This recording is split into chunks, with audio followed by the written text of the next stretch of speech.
Hello everyone, Dave here, and welcome to another Zen Philosophy video.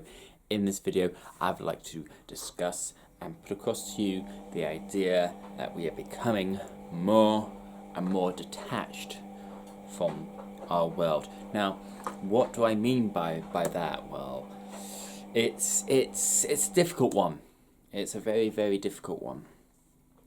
It is from what I've seen and what I've experienced and what I've read and seen, and that is that we as a species are becoming more and more separate from each other. We are locking ourselves away more and more. We are separating ourselves from our fellow human beings. In this day and age, we are now able to do so much, so many great things, be able to communicate with people across vast distances in an instant, but yet we have become so separated. We are more separate now than ever before. We now no longer even need to leave our houses, our dwellings, to go and do things. We can work from home, we can order our food in, we can order our clothing in, and never have to actually speak face to face with another human being. Yes, technology is great. I use it myself to spread my learning, my words, my current understanding of the world, to talk to others that I cannot see on a regular basis because of vast distances. But I still go outside, I still meet people face to face, I still explore this world in which we live, and in that retrospect, be able to speak with complete strangers. We are losing our abilities to talk to each other, to go out and meet new people. It is so much more difficult for people to meet nowadays. If that is because of the time restriction, the pressures of modern day life, I do not know. And I do not quite understand it. There are people who literally shut off the entire world. You know the ones. Earphones on, head down, not paying attention to any of their surroundings. Their world is that piece of equipment. Now, I obviously do have a phone, but I use it for calling and texting. That is it. It is not my lifeline. It is not my sole being. Like this YouTube channel, it is something I do to help me grow, to progress, but it is not my life. I go out, I meet new people, I speak with people on a day-to-day basis, face to face. Yes, I know it is difficult. Yes, I know it is hard to understand what people are thinking, what their underlying motives is. Are we now becoming so afraid of each other and the judgment that we have of ourselves that we are afraid to leave our houses? It is becoming more and more easy to do nothing. You don't have to go to a cinema to watch a latest film. You don't have to go out to do your shopping at all if you wanted to. You don't even have to go out to work if you have a job that allows you to work from home. Heck, even in the house, we are now having things that do jobs for us. We have machines that wash our clothes, wash our dishes, and even do the hoovering for us. You can probably hear my machine in the background that allows me to do washing at the same time as doing something else. So what do we do with all this extra time that is given to us by the wonders of all this technology that is improving? We now even have boxes that we can speak to, that change our lights, that turn them on and off, that allow us to change things with the sound of our voice. By our very voice, we no longer have to even type in things to have our computers search for us, to show us stuff immediately. They even talk back to us. So what are we doing? Where are we going? Why, now we have so much more extra time, by not having to do all the work at home, or the housework, if you will. Why are we becoming more isolated? Why, the extra time, are we doing what seems to be very little? Why is this?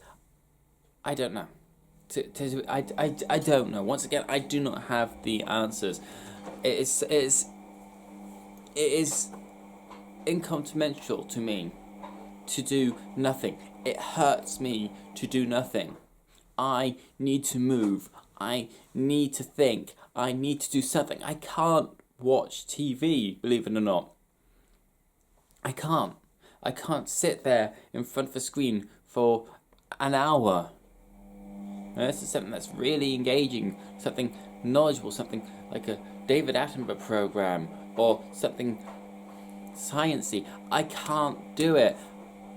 I need to move. I can't sit down for too long. I can't stand still for too long. I need to move. I need to do something. I need to be engaging with things. I cannot do it. Now, I'm not saying that it's wrong to do nothing, because sometimes that is what is needed. Your body needs to recover.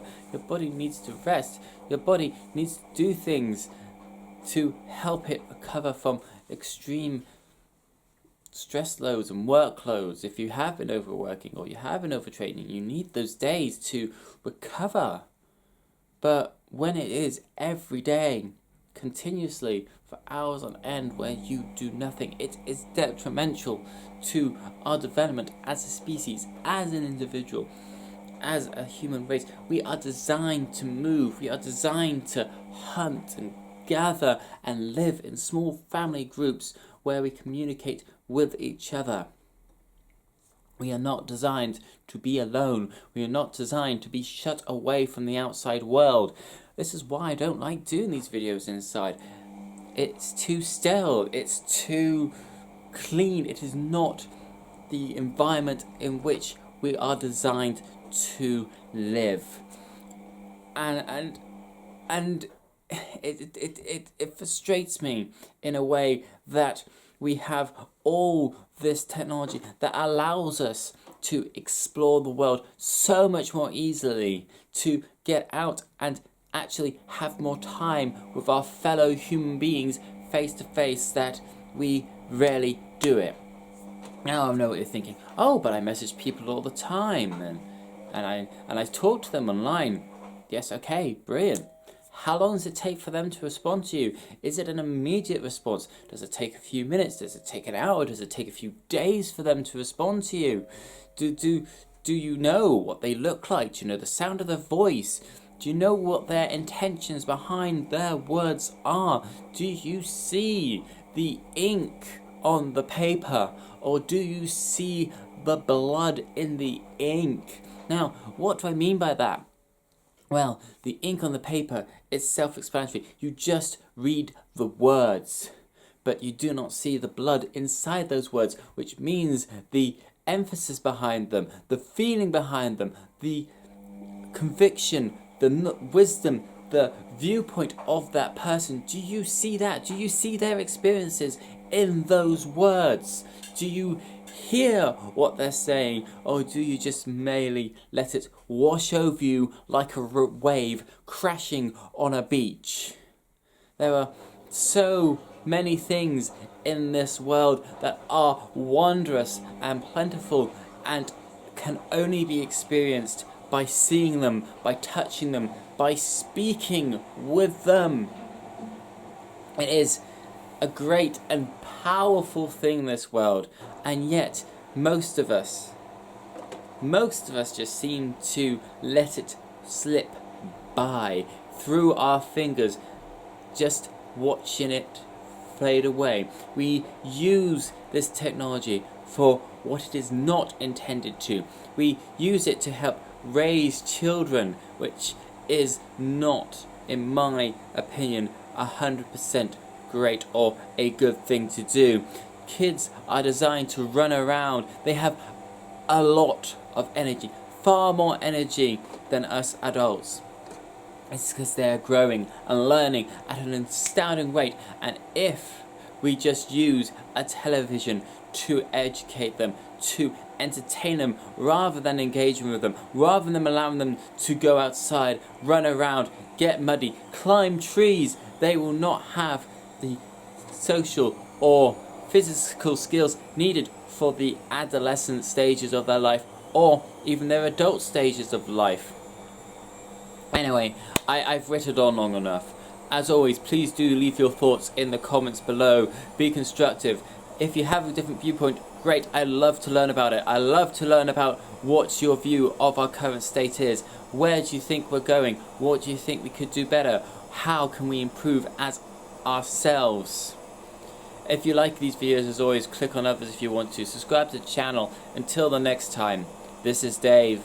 Knowledge is power if we use it wisely.